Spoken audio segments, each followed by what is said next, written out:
Shalom, selamat pagi Bapak Ibu Saudara yang dikasihi Tuhan.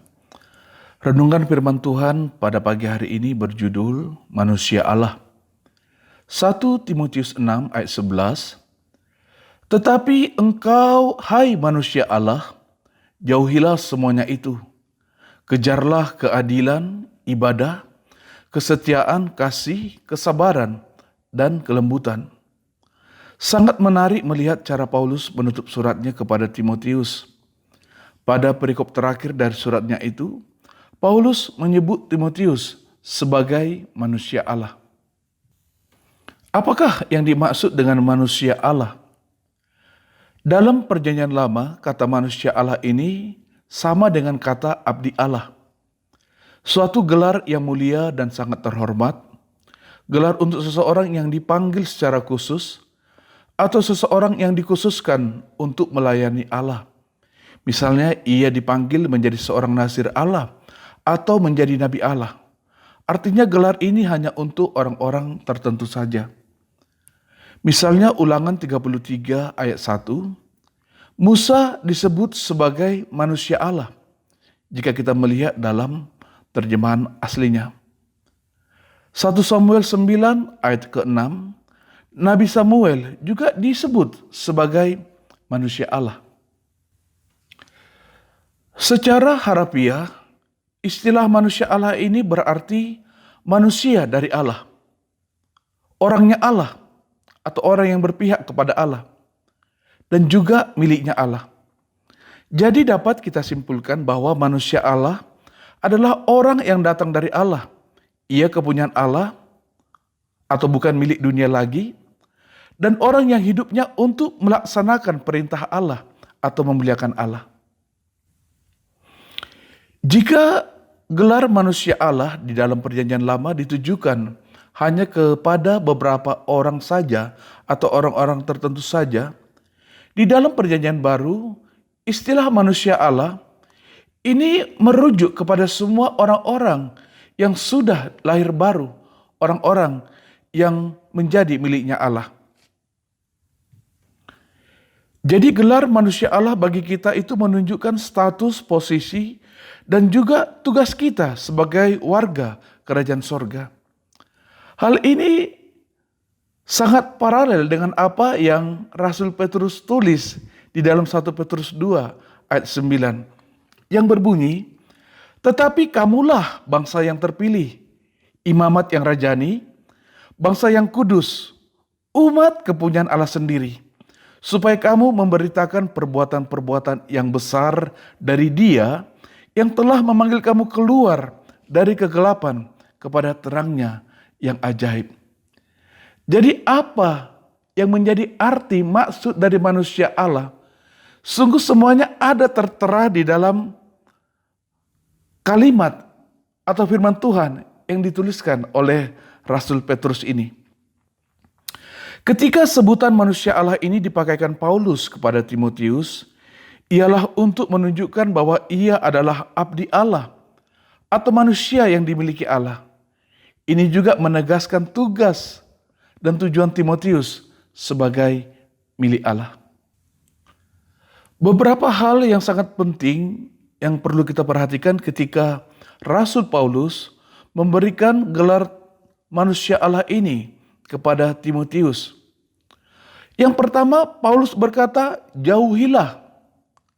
Arti jauhilah yaitu pergi dengan cepat. Ini diumpamakan seperti ada api yang mengejar kita, sehingga kita harus segera pergi dari situ supaya kita tidak terbakar. Artinya ada hal-hal yang harus segera kita jauhi karena kita adalah manusia Allah. Di mana kalau kita tidak menjauh dari hal-hal itu, maka kita sebagai manusia Allah, gambar diri kita, karakter kita akan menjadi rusak. Hal-hal apa yang harus dijauhi oleh seorang manusia Allah? Dalam 1 Timotius 6 ayat 1 sampai 10, Paulus menuliskan beberapa hal yang kita harus benar-benar menjauh dari hal itu. Yaitu dari hal tidak tahu menghormati, perkataan yang tidak sehat, berlagak tahu padahal tidak tahu apa-apa, mencari-cari soal, bersilat lidah, dengki, fitnah, percekcokan, tidak berpikiran sehat, kehilangan kebenaran, menganggap ibadah sebagai sumber keuntungan, dan cinta akan uang. Sebagai manusia Allah, kita harus menjauh dari hal-hal ini. Sebab hal-hal ini akan merusakkan citra kita, akan merusakkan karakter kita sebagai manusia Allah. Paulus mau kita menjadi teladan dalam perkataan, dalam tingkah laku, dalam kasih, dalam kesetiaan, dan dalam kesucian kita. Yang kedua, yang Paulus nasihatkan bagi Timotius dan juga bagi kita sebagai manusia Allah, Paulus memberikan perintah, kejarlah. Kata kejar berarti mendapatkannya dengan bersemangat atau mencarinya dengan sungguh-sungguh. Apa yang harus kita kejar sebagai manusia Allah? Dalam 1 Timotius 6 ayat 11 dikatakan, tetapi engkau hai manusia Allah, kejarlah keadilan, ibadah, kesetiaan, kasih, kesabaran, dan kelembutan. Hal-hal ini adalah sesuatu yang harus selalu kita kejar selama kita ada di dalam dunia ini.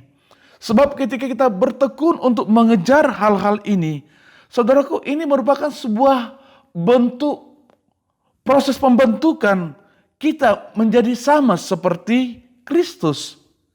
Sebagai manusia Allah yang menjadi milik Kristus, maka kita harus selalu bertumbuh dalam hal menjadi sama dengan Kristus. Artinya ada perubahan hari demi hari di dalam kehidupan kita.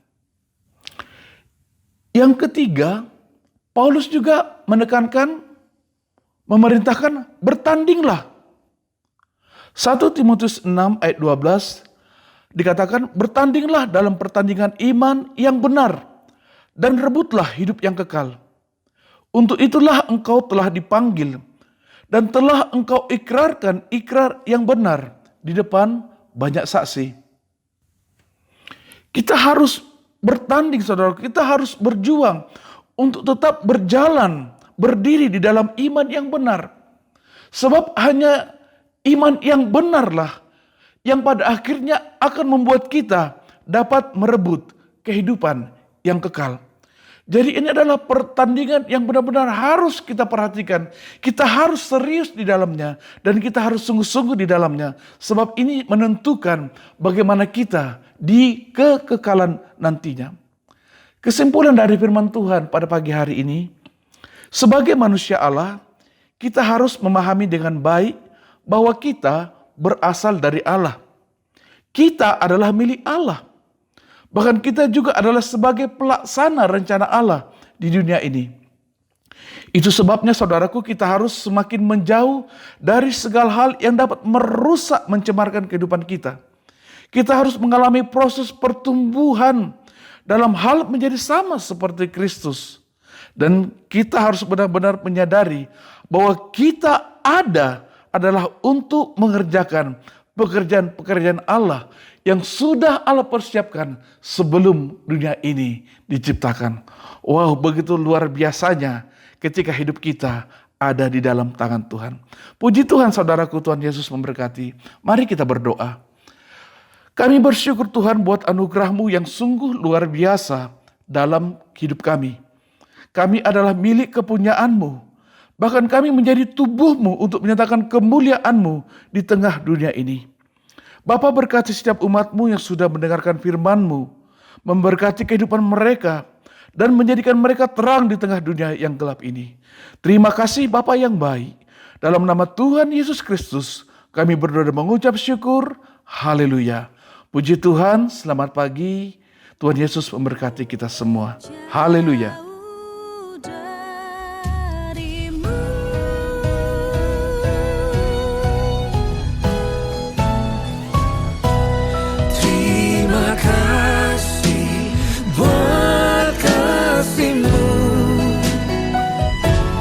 Terima kasih buat cinta-Mu.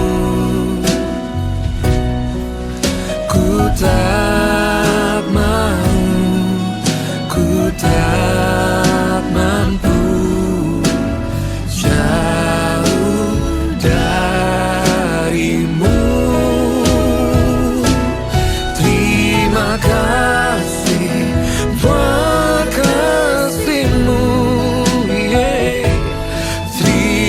kasih buat cintamu.